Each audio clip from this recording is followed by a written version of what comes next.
بسم اللہ الرحمن الرحیم۔ محترم سامعین، السلام علیکم ورحمۃ اللہ وبرکاتہ۔ آج بتاریخ 20 جون 2020 کا عنوان سورج اور چاند گہن کے احکام۔ سورج یا چاند کا گہن میں آ جانا اللہ تعالیٰ کی قدرت قاہرہ اور اس کے جلال و جبروت کی ایک نشانیوں میں سے اہم نشانی ہے، جن کا کبھی کبھی ظہور ہوتا ہے اور جن کا حق ہے کہ جب ان کا ظہور ہو تو اللہ کے بندے عاجزی کے ساتھ اس قادر و قہار کی عظمت و جلال کے سامنے جھک جائیں اور اس سے رحم و کرم کی بھیک مانگیں۔ بخاری و مسلم کی روایت کے مطابق رسول اللہ صلی اللہ علیہ وسلم کی مبارک زندگی میں ٹھیک اس دن جس دن آپ صلی اللہ علیہ وسلم کے دودھ پینے والی عمر کے صاحبزادے حضرت ابراہیم رضی اللہ تعالی عنہ کا قریباً 1.5 سال کی عمر میں انتقال ہوا تھا، سورج کو گہن لگا تھا۔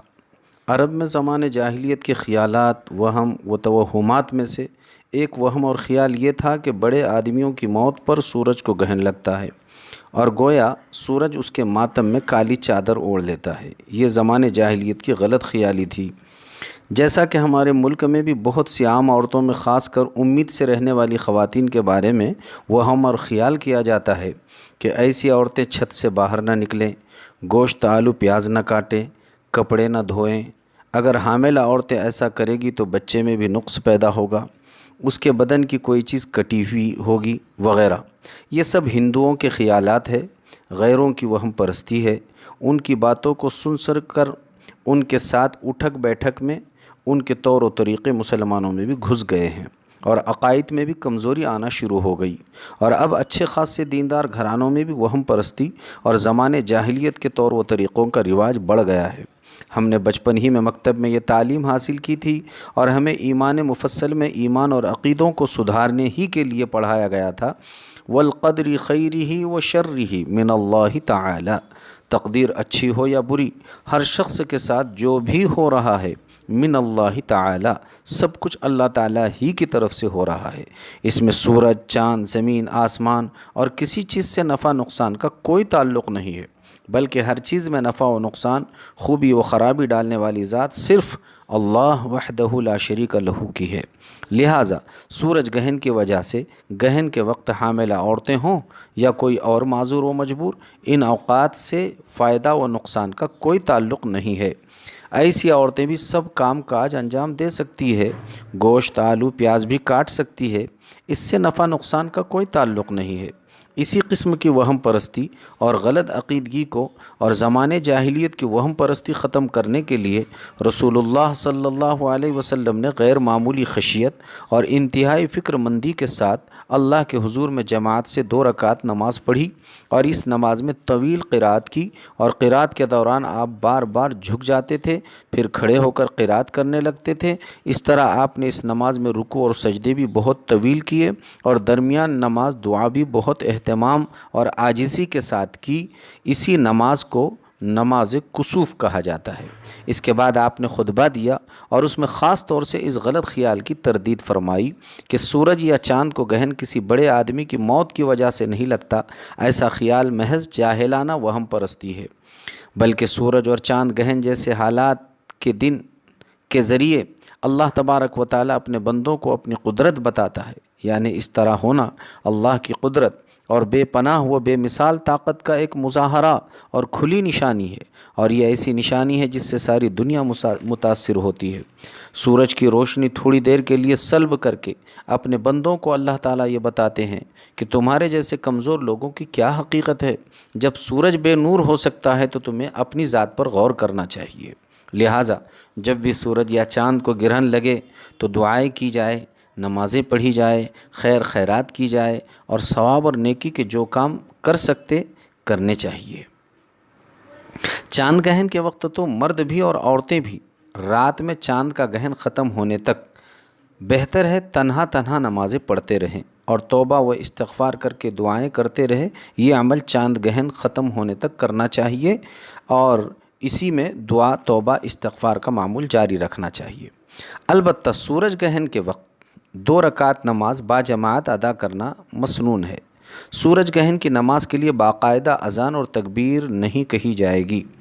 اس نماز کسوف میں امام کو چاہیے کہ لمبی لمبی قرات کرے۔ مثلا نماز پڑھنے والوں میں ہمت طاقت ہو تو ان کو پہلے ہی آگاہ کیا جائے کہ نماز کسوف لمبی پڑھی جاتی ہے اور اس نماز میں سورہ بقرہ اور سورہ آل عمران جیسی صورتیں پڑھی جائے گی اور اسی مناسبت سے لمبے لمبے رکوع اور سجدے کیے جائیں گے۔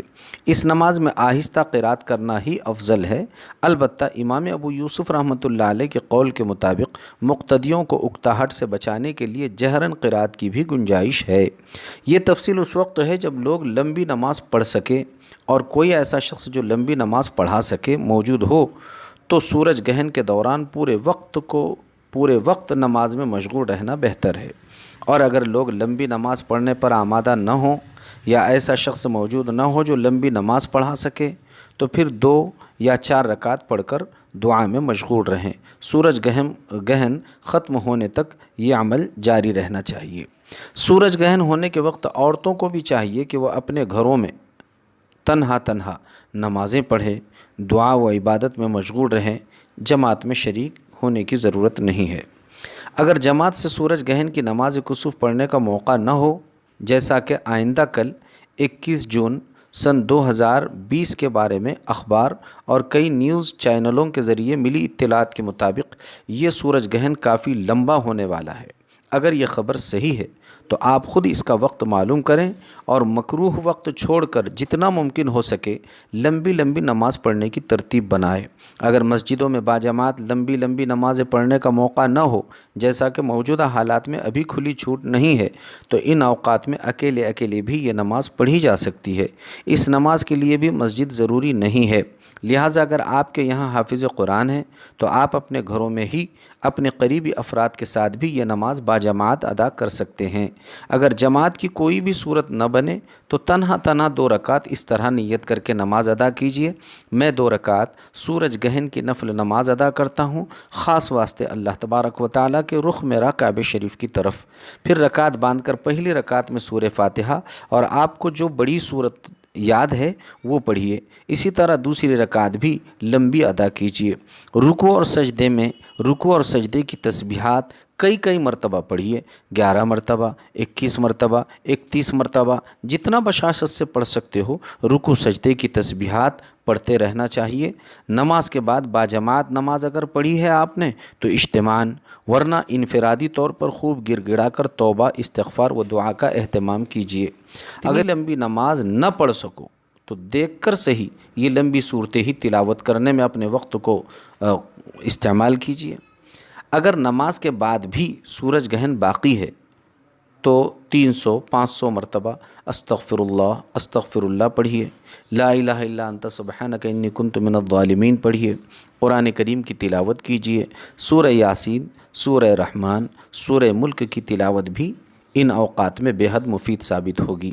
بہرحال حاملہ عورتیں بھی ان کو زیادہ گھبرانے کی قطعاً ضرورت نہیں ہے، اور عام لوگ بھی اپنی تمام ضروریات سے فارغ ہو کر مذکورہ بالا معمولات میں لگے رہیں، انشاءاللہ بہت فائدہ ہوگا اور یہ مشکل وقت اللہ تعالیٰ آسانی سے حل فرما دیں گے۔ ایک اہم بات ضرور عرض کرنا چاہتا ہوں، اگر کچھ معمولات نہ بھی ہو سکے تو چلے گا، مگر اس نازک موڑ اور وقت میں کسی قسم کا کوئی ادنا سا گناہ ہرگز نہیں ہونا چاہیے۔ ہر گناہ سے ابھی سے توبہ کی فکر کیجیے، معافی مانگیے اور گناہ کو چھوڑنے کا عزم کیجیے۔ گناہ خواہ نماز چھوڑنے کا ہو، موبائل کا ہو، بے حیائی کا ہو، جھوٹ ہنسی مذاق کا ہو، یہ وقت اللہ کے عذاب سے سخت ڈرنے اور پناہ مانگنے کا ہے۔ اس لیے ترتیب بنائیے، توبہ کیجیے، اپنے وقت کو وہم و خیالات سے بچا کر نیک کاموں میں لگائیے، انشاءاللہ آپ کا اور نسلوں کا فائدہ ہوگا۔ اللہ تعالی ہم سب کو عمل کی توفیق عطا فرمائیں۔ آپ کے معصوم ہاتھ جب بھی توبہ کے لیے اٹھیں، احقر سیاہ کار محمد عارف کو بھی یاد فرمائیں، آپ کا بڑا احسان ہوگا۔ وآخر دعوانا ان الحمد للہ رب العالمین۔